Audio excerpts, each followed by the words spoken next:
Hey there, welcome to a very rainy day in the garden. Hopefully I'm not going to get too wet out here, but as I've been saying over the last few days, when bare roots arrive, you plant them no matter what. And actually, rain is like the perfect time to plant something like this. So let's chat through what I got, where I'm planting it, what the plan is. We are out here in the pumpkin patch. I have this lovely pot here, and this is where, at least for now, we're gonna get this rose started. I think this is gonna be a good spot for it. This is a Forever and Ever pink, so it's like a tea rose. It's kind of got those really pretty sort of like, I don't know, almost wild rose looking flowers where it's pink in the middle, kind of yellowish in the center. And it's looking really nice. There's a nice and green. There's a few little leaves, a few little sprouts on it. I'm gonna try to hide my chair, or my camera, not my chair, under the chair. We're just gonna pop this in. This is potentially this rose's forever home. It's a decent sized container here, as you can see.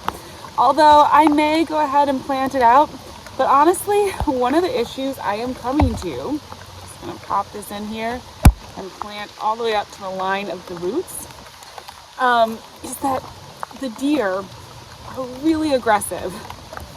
And I had a couple roses in my like cottage rose garden, and the deer came all the way up to the house and happily munched away all the flowers on the beautiful blue moon rose that I had in that garden.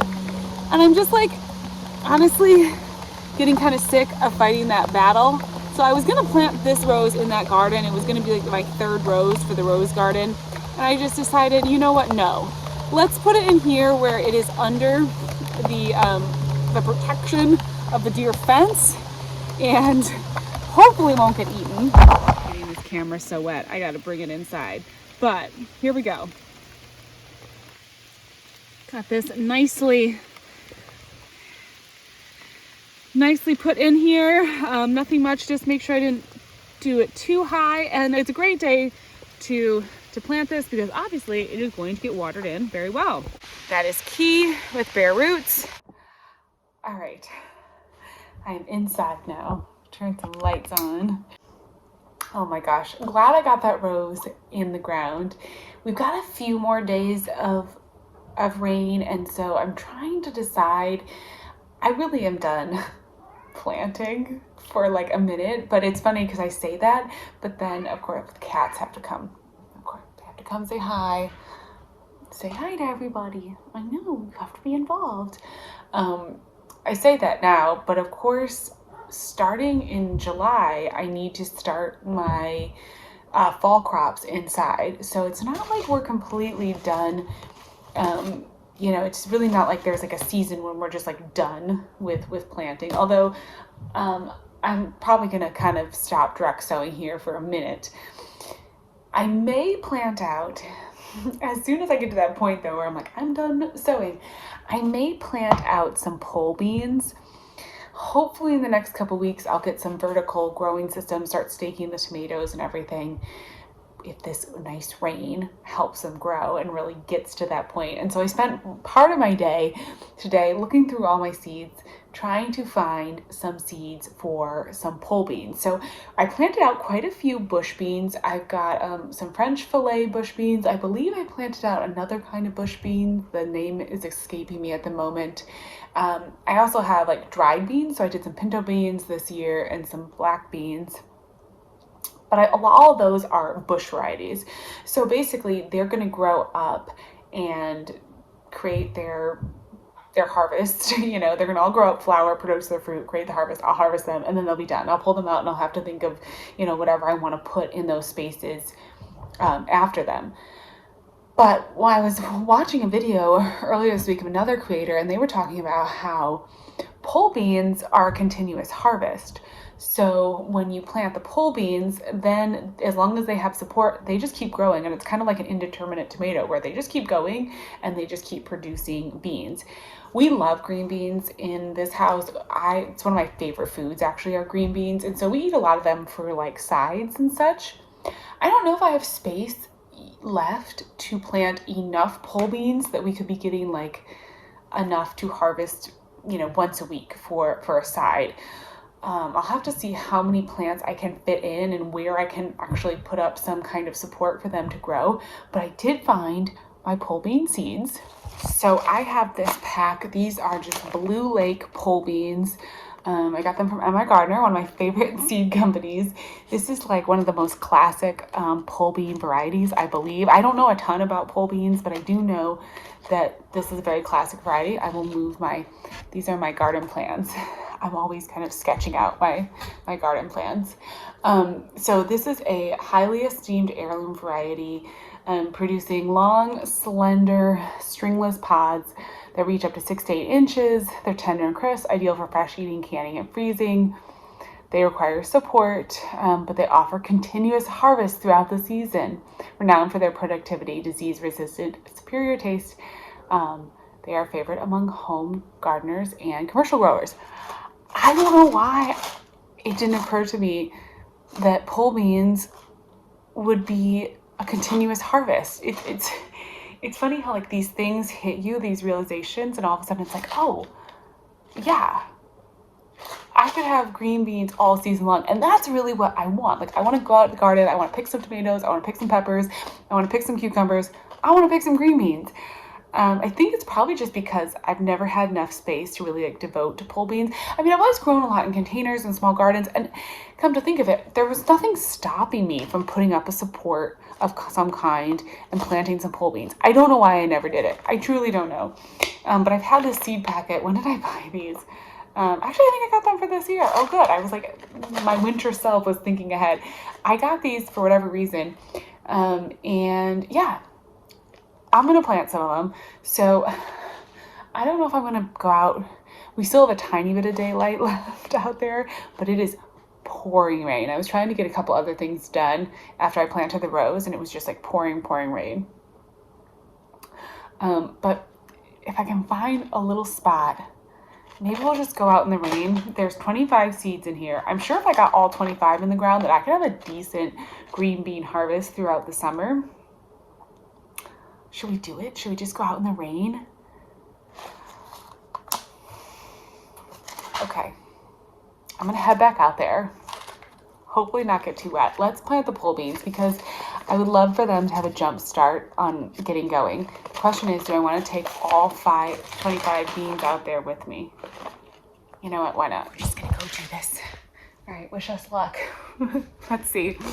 See if we can find a spot. I think this is my favorite kind of gardening, just like planting pole beans spontaneously in the pouring rain before it gets dark. Like, it's what I love to do, just trying things out like this. So let's go find a spot. Am I going to plant all 25 of these pole beans? Probably too close together, probably. But I do have, so the stakes that I use to create the garden fence, I have a bunch of extra ones because I kind of messed up and I ordered too many. So I have a bunch of extra poles. So we can definitely figure out a support for them. So I'll put them in my pocket, keep them dry as long as I can. I've got like this tiny raincoat, which is barely doing anything. Okay, let's go. We're gonna pop by the other roses. So this is see if the bloom still looks okay. This is my Princess Margarita rose. This bloom is fading a little bit, but how gorgeous is this rose? I picked one and actually brought it inside. But there's more buds, and it's kind of been through a lot because it's been transplanted a couple times, but it's starting to grow. Eventually this is gonna be a big old climber, 8 feet or more, climbing rose with these just gorgeous blooms. I was so gutted though because I had a ton of really nice looking blooms on this rose. This is my Blue Moon rose, and you can see where the deer just came in and literally just ate the blooms off of it. I was so mad. Oh my gosh. So that was the reason why the pink rose is going into the protected garden space, because how frustrating is that? I had like 3 big beautiful blooms. It's still growing. The plant obviously looks super healthy. I've got some netting over it now, so the next blooms hopefully the deer will not be able to eat. But that was super frustrating. Such a bummer. The thing is that honestly, disappointment is just a big part of gardening sometimes. Okay, there's a little spot over by some of the tomatoes where I think I could stick a couple, let me try to cover the camera, a couple of beans. Right here, there's some garlic and onions. There's a tomato, but I could put a few in here on this side. This is on to orient you. Over here on the left side of the garden.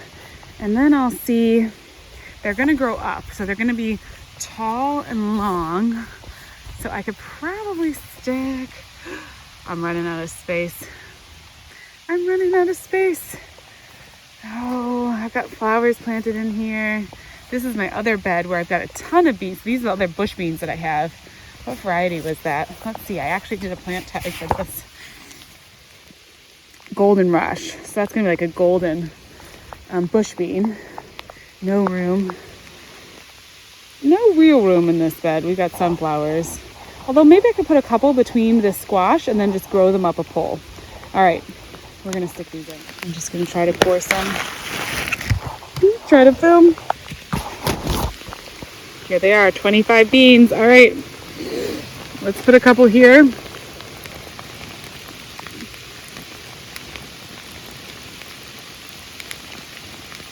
And then we'll remember to put a pole for them to grow up, like a couple, something. All right, it's really pouring. I'm gonna go plant the other ones. Oh my goodness. The sky lightened a little bit and then it just started pouring. It is really, really raining out there, which is just great for the garden and perfect for all of those beans that I just planted. One of the other reasons why I'm really excited about growing a lot of beans in the garden and kind of started to get thinking about are there any other places that I can put in some bean plants is that beans are nitrogen fixers. So they will draw nitrogen out of the soil. And my soil, as you can probably see, is not the best soil. It's not great. It's a lot of clay. I've put just a small layer of compost and garden soil on top of it. Really, those beds are hurting for soil. I need to build soil over the next few years. It needs to be a huge priority for this garden space. The wonderful thing about the beans is that I can really use those plants to help build that soil. So when the plants are done, once I've harvested all the beans, I will probably just cut the plants off at the ground so the roots and everything will stay in the soil. Though that's where the nitrogen, when they get the nitrogen, that's where it is stored. And so then as those roots decompose, it'll help really feed the soil. And then I'll also use the leaves and everything too to help kind of mulch and build. And I'm going to be trying to build compost piles, but that's going to be sort of like a chop and drop way that I can help build the soil. I can leave those bean roots in the ground. And I think it's going to be really, really good for just the overall health of the soil, of the garden, of everything.